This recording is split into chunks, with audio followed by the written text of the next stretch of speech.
You might not be too familiar with the Belma hop. I certainly wasn't. It was discovered growing wild in Washington state, and its most notable aromatic quality is strawberry. Yeah, strawberry. I'm brewing a pale ale that uses nothing but a whole bunch of Belma hops, 170 grams of them, and presenting the beer to tasters who are blinded to the hop used and asking them what characteristics do they pick up. And I'm quizzing a member of the Brew Club with my Belma beer as well. Is this strawberry thing legit? Let's find out.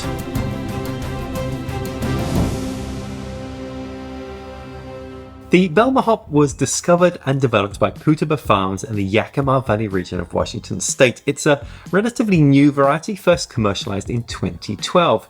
The hop was found growing wild on the farm, crawling up the side of the picking facility. Now, the name Belma purportedly comes from the road of the Brü Farms family homestead, and the farm has stood there since the 1930s. And I'm using it today in a pale ale, so let's get brewing. I've not used Belma before, so I'm looking forward to this one. Now, with the Hop Chronicles, we have two different recipes, pale lager and pale ale. I'm going with the pale ale variety because it involves adding more Belma.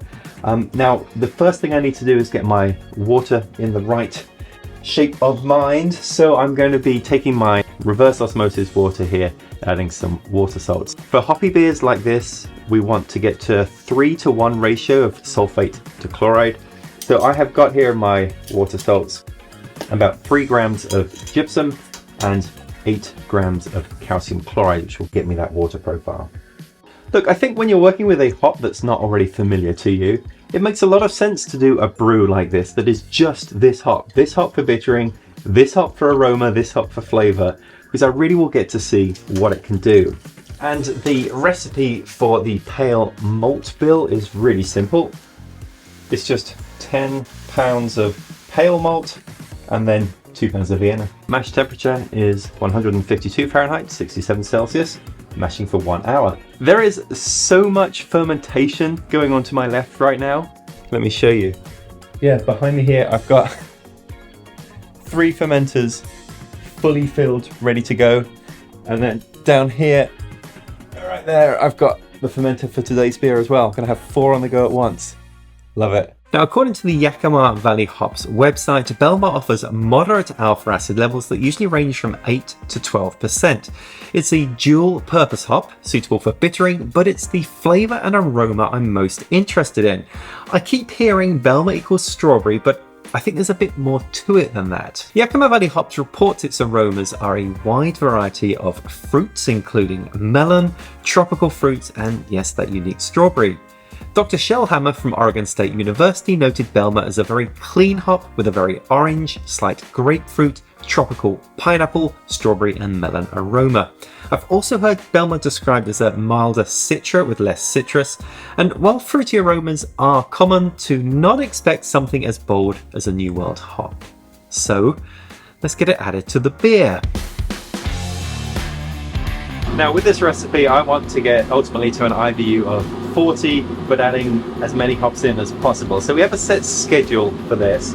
I'm just coming up to boil now, so I'm going to add in my first hop addition of Belma. This is it, just this. This is 8 grams of Belma, but because it's going in for 60 minutes and because it has a relatively high alpha acid, this is going to deliver me 10 IBU just from this.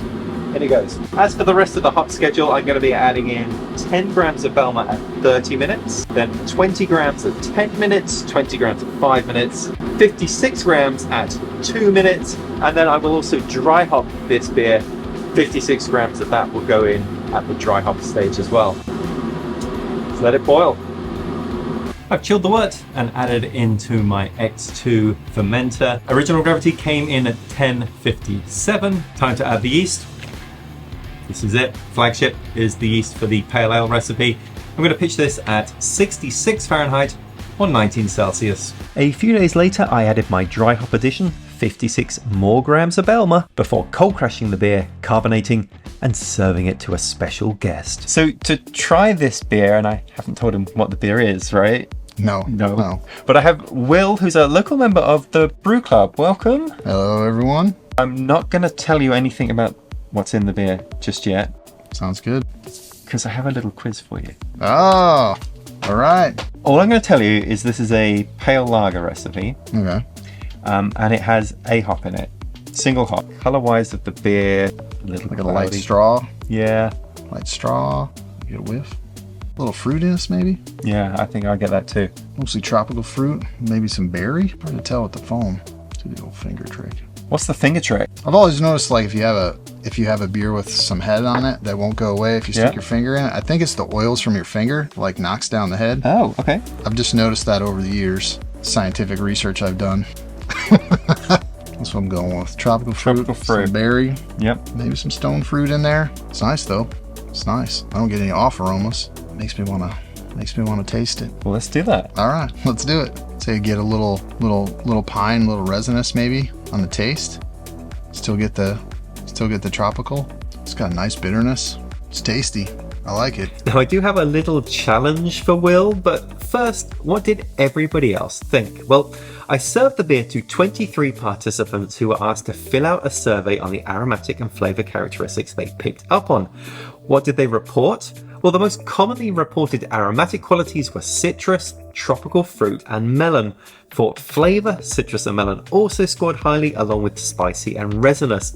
Interestingly, few participants reported perceiving berry in either aroma or taste. Hop pungency was fairly evenly split between mild and moderate. Despite adding a full 170 grams of Belma hops to this 5-gallon batch, there was only one vote for strong. Most participants thought the hop was well suited to American Pale Ale and IPA beer styles, which is good to see given that I used Belma in a Pale Ale recipe. And as for preference rating on a scale of 0 through 10, the scores were all over the map. In general though, most participants seemed to at least somewhat enjoy this beer.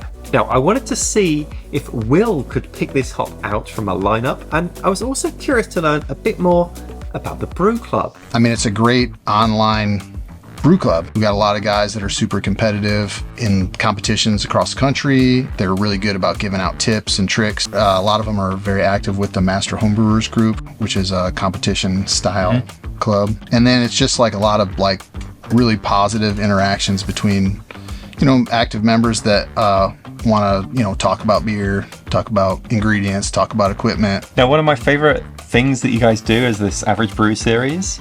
And I've listened to the podcast where some of these are reviewed, and you were telling me that you have sent beers in that have made it onto the podcast quite memorably. Yeah, I've had two on the podcast.